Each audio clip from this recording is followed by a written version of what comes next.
ఆదరించాడమ్మా, దేవుడు ఆదరించాడమ్మా, దేవుడు బలపరిచాడమ్మా, దేవుడు దీవించాడమ్మా, దేవుడు ఇచ్చాడమ్మా అని ఈరోజు ఈ ప్రపంచానికి నిన్ను దేవుడు చేయాలనుకుంటున్నాడు యేసయ్య.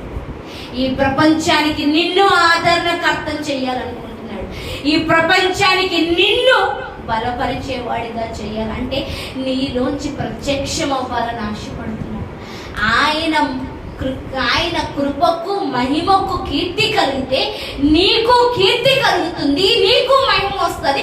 తద్వారా మీ ఇద్దరు ఒక్కటైనప్పుడు ప్రజలకు నువ్వు కాదు నీలోంచి దేవుడు కనిపిస్తాడు. ఎవరు కనిపిస్తారు? దేవుడు కనిపిస్తాడు. ఇప్పుడు ప్రజలకి ఎవరు కావాలా? ఎవరు కావాలా? ఎవరు కావాలా? నీ ఫ్రెండ్స్కి ఎవరు కావాలా? నీ కొలీగ్స్కి ఎవరు కావాలా? నీ ఇంట్లో ఉన్న వాళ్ళు ఎవరికి కావాలా? ఇంకా రక్షణ పొందని నీ భర్తకి ఎవరు కావాలా? దేవుడు. అంటే దేవుడు పైనుంచి దిగి వచ్చేస్తాడా? నీలోంచి చూపించాలి. ఎక్కడి నుంచి? మనలోంచి. నిజంగా చెప్తున్నాను, దేవుడిని చూపించకపోతే, దేవుడిని ఎరగకపోతే, దేవుడితో ఏకం అవ్వకపోతే అది అజ్ఞాన దశ. ఏంటి? అజ్ఞాన దశ అంటే ఏంటి? జ్ఞానం లేనోడు. మనం మెంటల్ హాస్పిటల్కి వెళ్ళామనుకో, చెట్టు కింద చాలా మంది కూర్చుంటాం పాపం. అక్కడ మళ్ళీ ఎర్రగడ్డ మెంటల్ హాస్పిటల్ అదంతా కూడా పిచ్చోళ్ళు తిరుగుతూ ఉంటారు బాబు. ఎన్నో కథలు చెప్తారు. ఏంటి?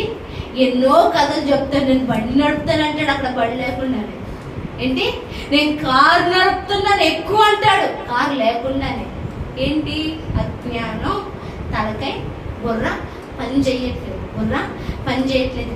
ఈ రోజు మనకి ఏమి ఇవ్వలేనిది, శాశ్వతం కాని వైపు మనం పరిగెత్తి అజ్ఞానులం అవుతున్నాము.